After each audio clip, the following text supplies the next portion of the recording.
Hello students. Plant morphogenesis unit हम पढ़ रहे थे जिसमें कि प्लांट ग्रोथ हार्मोन्स के बारे में अब हम पढ़ रहे थे और ऑक्सिन और जिब्रेलिन के बारे में ऑलरेडी हमने स्टडी कर लिया है।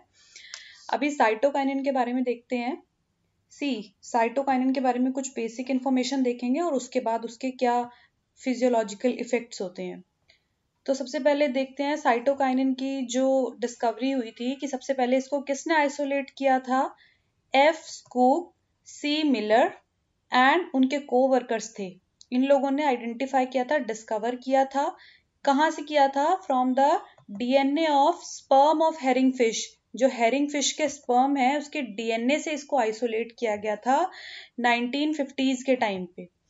एक ऐसा फैक्टर था ये, मतलब इन्होंने देखा कि एक ऐसा फैक्टर है जो कि सेल डिवीजन को प्रमोट कर रहा है। ठीक है, सेल डिवीजन को प्रमोट कर रहा है। देखिए, सेल को हम साइटो वर्ड देते हैं और डिवीजन को हम काइनेसिस वर्ड देते हैं।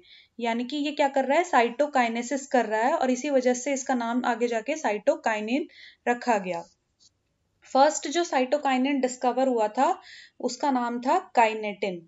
ठीक है, उसको काइनेटिन, और अगर आप उसको मॉलिक्यूलर नेम अगर देखेंगे कि उसका स्ट्रक्चर वाइज, तो उसको बोलते हैं 6-फर्फ्यूरल अमीनो प्यूरिन। यानी कि एक क्या था?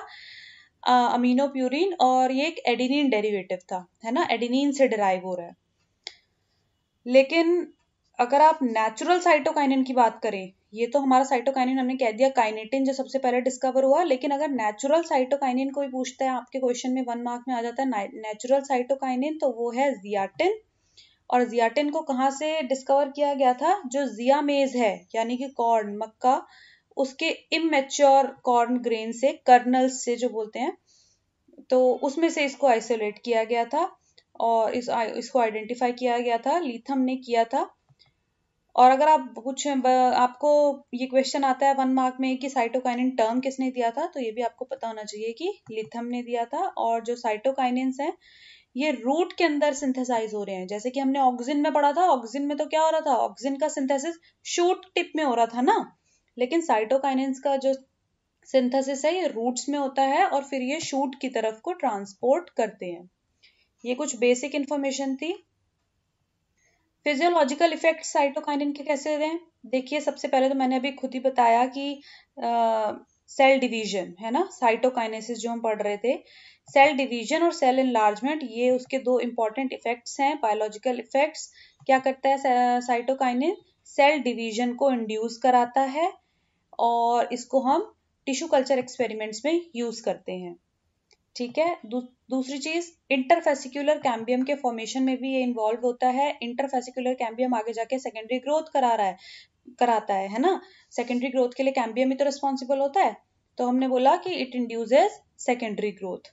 तीसरी चीज, मॉर्फोजेनेटिक चेंजेस के लिए रिस्पॉन्सिबल होता है। मॉर्फोजेनेसिस क्या है ये ऑलरेडी मैं एक लेक्चर में पूरा कंप्लीट करा चुकी हूँ। अगर आपको कॉन्सेप्ट क्लियर करना है कि मॉर्फोजेनेसिस क्या होता है, तो आप पहले की वीडियोस देख सकते हैं, पहले के लेक्चर्स सुन सकते हैं। मॉर्फोजेनेटिक चेंजेस कराता है, कैसे कराता है हम देखते हैं। अगर ऑक्सिन की कॉन्सेंट्रेशन हाई होती है और साइटोकाइनिन की लो होती है, तो क्या मॉर्फोजेनेटिक चेंजेस होंगे कि रूट का फॉर्मेशन होगा। अगर ऑक्सिन की कंसंट्रेशन कम है और साइटोकाइनिन की ज्यादा है, तो क्या होगा मॉर्फोजेनेटिक चेंज? कि शूट का फॉर्मेशन होगा।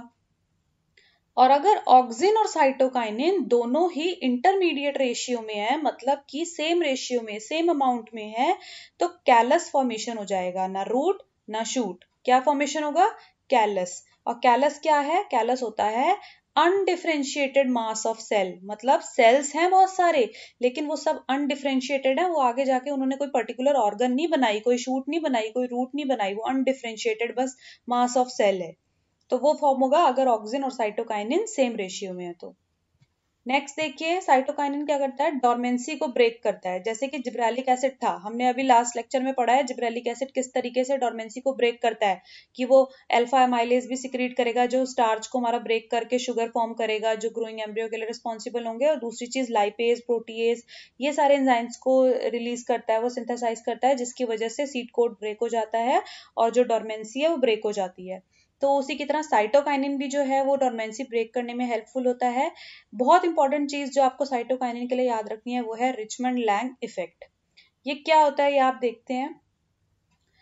देखो, जो लीफ की एजिंग होती है, लीफ की एजिंग मतलब जो लीफ है उसकी काफी एज हो गई, कैसे होती है कि जो क्लोरोफिल होता है लीफ का, जो ग्रीन कलर होता है वो डिग्रेड हो जाता है। ठीक है, जब क्लोरोफिल डिग्रेड हो जाता है तो उस टाइम पे लीफ की एजिंग होती है। तो ये साइटोकाइनिन क्या करता है, साइटोकाइनिन अरेस्ट द डिग्रेडेशन, मतलब उस चीज को रोक के रखता है, क्लोरोफिल का डिग्रेडेशन नहीं होने देता है। और जिसकी वजह से क्या होता है कि जो हमारी लीव्स हैं वो ग्रीन की ग्रीन ही रहती हैं। और इसको हमने बोला है रिचमंड लैंग इफेक्ट, कि मतलब साइटोकाइनिन ने क्या किया, क्लोरोफिल को डिग्रेड नहीं होने दिया, जिसकी वजह से लीफ की एजिंग रुक गई और लीफ जो है वो ग्रीन की ग्रीन ही रही। तो इसको बोलते हैं Richmond Lang effect. Promotion of chloroplast development, देखो क्लोरोप्लास्ट डेवलपमेंट कराता है, ये कैसे कराता है कि साइटोकाइनिन्स जो होते हैं ना, ये ईटियोप्लास्ट को क्लोरोप्लास्ट में कन्वर्ट करा देते हैं। ईटियोप्लास्ट आप समझते हैं कि ईटियोप्लास्ट क्या होते हैं?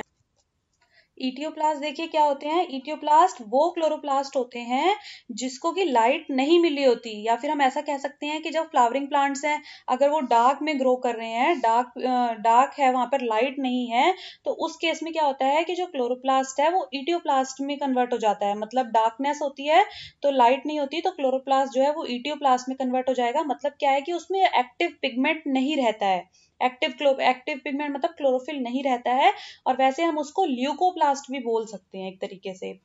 तो इटियोलेटेड सीडलिंग्स को अगर आप साइटोकाइनिन से ट्रीट कराते हैं, इटियोलेटेड सीडलिंग्स हैं जो, इसको आप साइटोकाइनिन से ट्रीट कराएंगे, उसके बाद आप इसको लाइट देंगे, तो उस केस में क्या होगा कि दोबारा से ग्रीन क्लोरोफिल जो है वो डेवलप हो जाएगा और ये इटियोप्लास्ट हमारा क्लोरोप्लास्ट में कन्वर्ट हो जाएगा। और जो फोटो, अब पता ही है कि जहाँ पे क्लोरोफिल है तो वहां पे फोटोसिंथेसिस तो होगा ही होगा, तो वहां पे जब क्लोरोफिल आ गया, इटियोप्लास्ट क्लोरोप्लास्ट बन गया, तो फोटोसिंथेटिक एंजाइम्स भी वहां पर बढ़ जाएंगे as compare to etiolated seedlings. जब वो इटियोलेटेड सीडलिंग्स में मतलब इटियोप्लास्ट था तो उसमें फोटोसिंथेटिक एंजाइम्स इतने नहीं थे, लेकिन क्लोरोप्लास्ट जब वो बन गया तो वहां पे फोटोसिंथेटिक एंजाइम्स भी बढ़ जाते हैं। तो ये कुछ फिजियोलॉजिकल इफेक्ट्स आपको लर्न करने हैं, नोट्स भी ये इनफ हैं और ये बेसिक इंफॉर्मेशन थी साइटोकाइनिन की। होप कि आपको कॉन्सेप्ट क्लियर हो गया होगा। नेक्स्ट लेक्चर में हम एब्सिसिक एसिड के बारे में पढ़ेंगे। And thank you so much.